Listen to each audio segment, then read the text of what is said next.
যদি প্রথম থেকে আমি এই নির্বাচনে নামছি, প্রথম থেকে আমাকে বাধার সৃষ্টি করা হচ্ছে, আমি যাতে নির্বাচনে অংশগ্রহণ করতে না পারি এই জন্য ডিসি অফিসেও আমাকে প্রোটেক্ট করছে এবং নির্বাচনী কমিশনও আমাকে মানে আপিল যেটাকে বলে আপিল করা হয়েছে, বিভিন্নভাবে আমাকে হেনস্থা করা হয়েছে ইলেকশনে।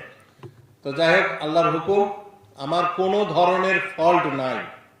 আমি শ্রেষ্ঠ ভ্যাট দাতা, আমার ফ্যামিলিতে 3 জন শ্রেষ্ঠ ভ্যাট দাতা এবং করদাতা। আমরা সরকারকে সেই পরিমাণে ভ্যাট দেই, ট্যাক্স দেই। আমি বর্তমানে 9 থেকে 9,460 জন আমার প্রতিষ্ঠানে লোক কাজ করে, কর্মরত আছে। এই সমস্ত লোকের কর্মসংস্থান আমি দিয়ে আসছি। ইনশাল্লাহ ভবিষ্যতে আরো আমি কর্মসংস্থানের ইন্ডাস্ট্রি বাড়াবো, কর্মসংস্থানের সুযোগ আরো বাড়বে। তো যে কথাটা আমাকে মিস্টার ভাই বলছে, অনেক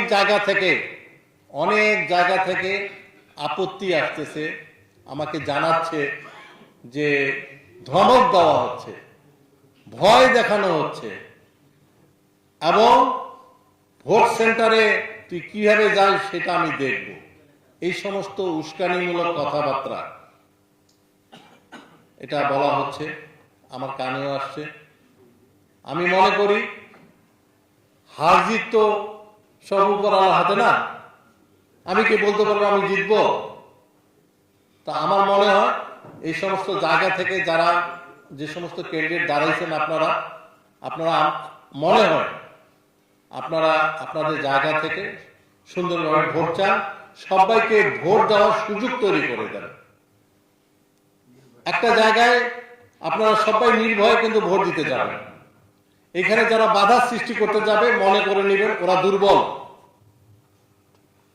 দুর্বল, এই জন্য ওরা ভয়ভীতি দেখাচ্ছে, এই জন্য ওরা মামলা করতেছে, ওরা দুর্বল। এই জন্য ভাই, আপনারা যারা দাঁড়াইছেন ভোটে তাদের কাছে অনুরোধ জানাই, একটা ভোট মানুষের একটা মৌলিক অধিকার এবং আমানত, তার একটা সম্পদ। এই সম্পদ কারো ছিনে নিয়েন না।